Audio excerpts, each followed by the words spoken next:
keyingi so'zdan olim, balki adabiyot, jurnalistika ham nihoyatda baland inson, do'stimiz, O'zbekiston Respublikasi inson huquqlari bo'yicha Milliy markaz direktori Akademik Mehmon Rahmat Muratbekka siz holimizda tarixiy voqeadan boshlab o'tishimizni 17-asr xuddi shu davda ko'pchilik ishtirok etgan kasb uyushmalari faollaridan uchrashuvni esladi. Ana o'sha yerda bitta narsani boshimiz kasb uyushmalarining 420 yillik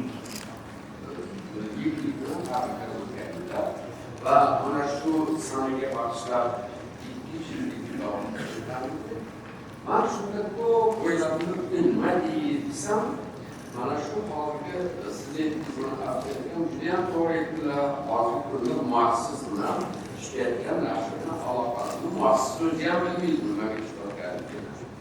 Shuning uchun man o'ylaymanki, bu kundagi haqiqatan ham maxsus bilan mana ijodiy guruhning faolligi natijasida faqatgina buni mana shu ishonch gazetasining 35 yillik emas, bu so'ng yilda mana shu matbuotchilik sohasida, ya'ni matbuot sohasida yangi ishlarning yangi turlari paydo bo'ldi.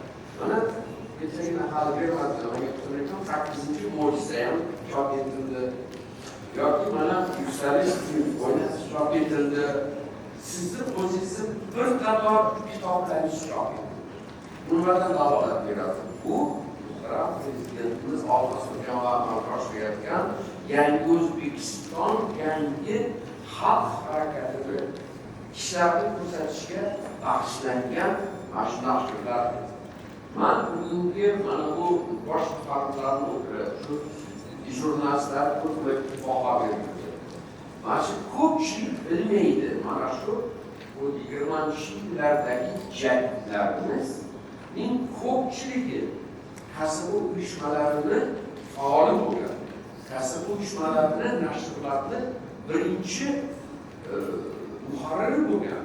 Ularning ichida masalan ko'pchilik masalan eshittirilmaydigan Mahmudxo'ja Behbudiy deysizmi, Abdulla Avloniy deysizmi, Hamza Hakimzoda Niyoziy deysizmi, Abdulla Qodiriy deysizmi, Tavallo deysizmi, shularning hammasi kasb uyushmalariga bevosita bog'liq bo'lgan va ularni matbuotga boshchilik qilgan.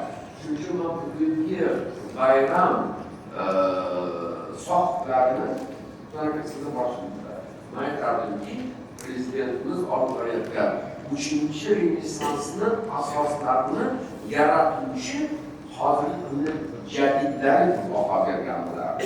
Chunki mana bu sizlar qilayotgan ish nihoyatda kerakli va shuncha. Men o'ylaymanki, bu yerda gapiradigan gaplar judayam ko'p. Mana yana 8-mo'jiza ham yetib keldi. Savolni lekin hech narsada kechliklik yo'q. Shuning uchun men yana bir marta mana shu yangi O'zbekiston 3-renessansi bo'lmuş jurnalistlarimizni, ishonchni xodimlarini, bayram jadidlarini bayramlarni taqdim qilib